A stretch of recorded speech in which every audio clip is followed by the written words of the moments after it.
Hola, muy buenas, estimado Pablo Ignacio Dalmases.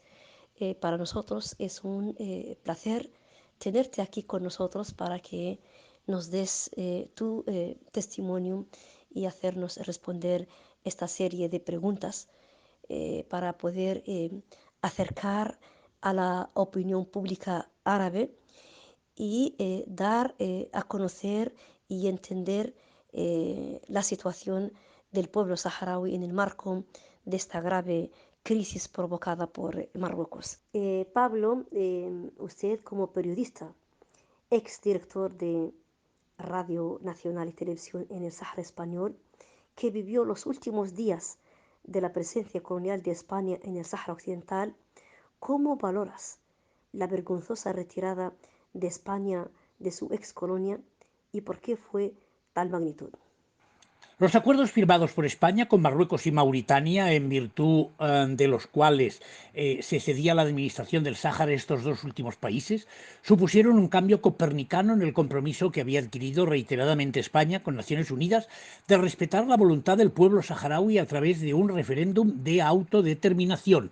En España, este cambio fue valorado por la ciudadanía en su momento como una verdadera traición y una vergüenza histórica y provocó un clima de solidaridad con el pueblo saharaui que se ha materializado a lo largo de los años en forma de numerosas manifestaciones de apoyo, campañas de solidaridad, acciones humanitarias, acogida de niños y enfermos, programas educativos, donaciones, etcétera, en todas las cuales se han implicado comunidades autónomas, administraciones locales, ONGs y miles de particulares.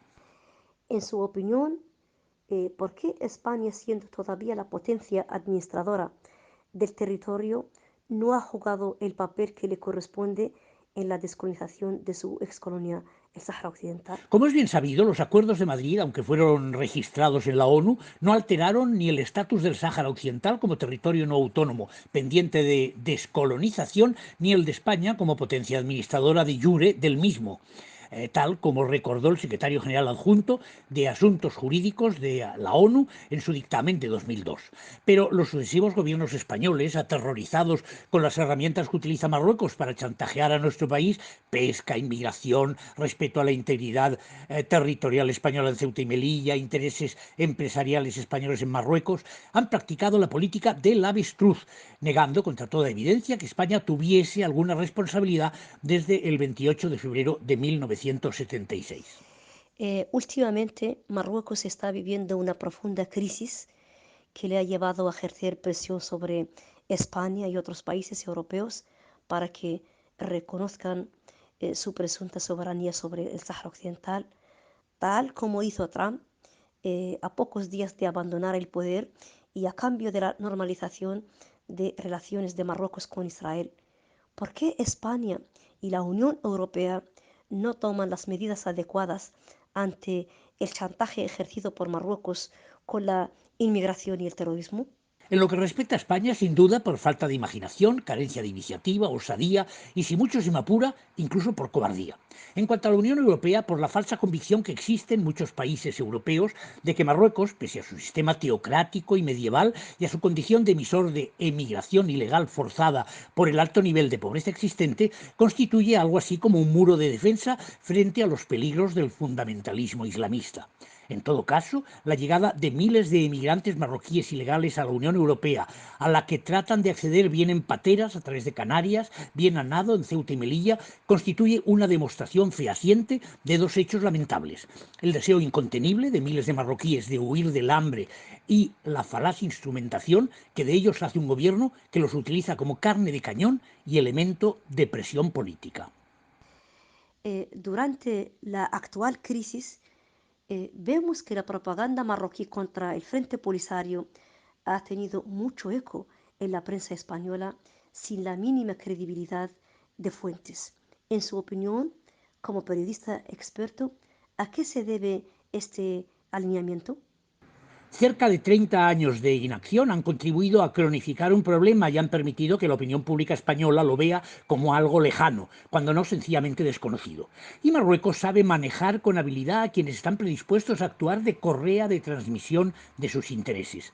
No estará de más recordar lo que decía hace varios siglos don Francisco de Quevedo: «Madre, yo al oro me humillo, él es mi amante y mi amado, pues de puro enamorado de continuo anda amarillo, pues doblón o sencillo hace todo cuanto quiero, poderoso caballeros don dinero. En el tema de derechos humanos en los territorios ocupados del Sáhara Occidental, se nota un total bloqueo informativo en la prensa española a pesar del fuerte movimiento de solidaridad con la lucha del pueblo saharaui. ¿A qué se debe esto? He aquí una cuestión en la que la responsabilidad está compartida por todos aquellos países que año tras año impiden que la MINURSO asuma entre sus funciones el conocimiento y defensa de los derechos humanos en el Sáhara Occidental. Esta incomprensible complicidad con el bloqueo informativo que ejerce Marruecos en los territorios que administra es la causa de que se desconozcan las constantes y numerosas violaciones que tienen lugar. La culpa no es pues del mensajero, la prensa española, sino de quien impide que llegue el mensaje.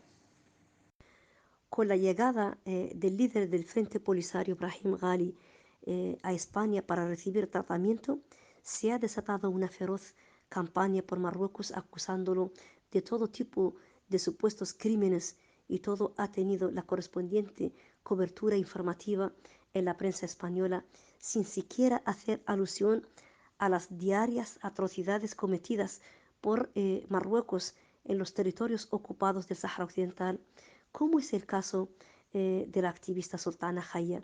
¿Por qué este comportamiento? ¿Por qué tanto silencio? ¿Por qué no se defienden los derechos humanos hacia la población civil saharaui en los territorios ocupados por Marruecos?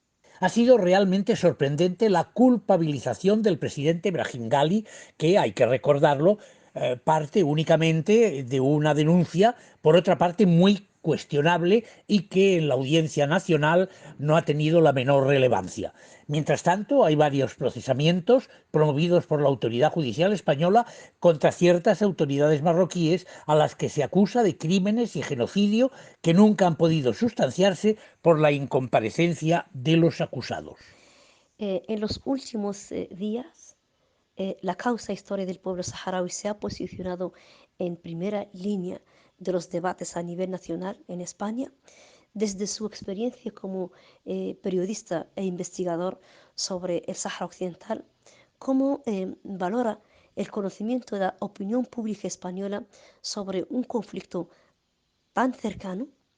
¿Es posible considerar el tratamiento mediático actual de la cuestión del Sáhara Occidental dictado por la profesionalidad y el seguimiento periódico y objetivo de los acontecimientos del conflicto del Sáhara Occidental o simplemente una circunstancia en la que se explota la cuestión del Sáhara para presionar o chantajear y todo esto a expensas de la verdad y la nobleza de la lucha del pueblo saharaui?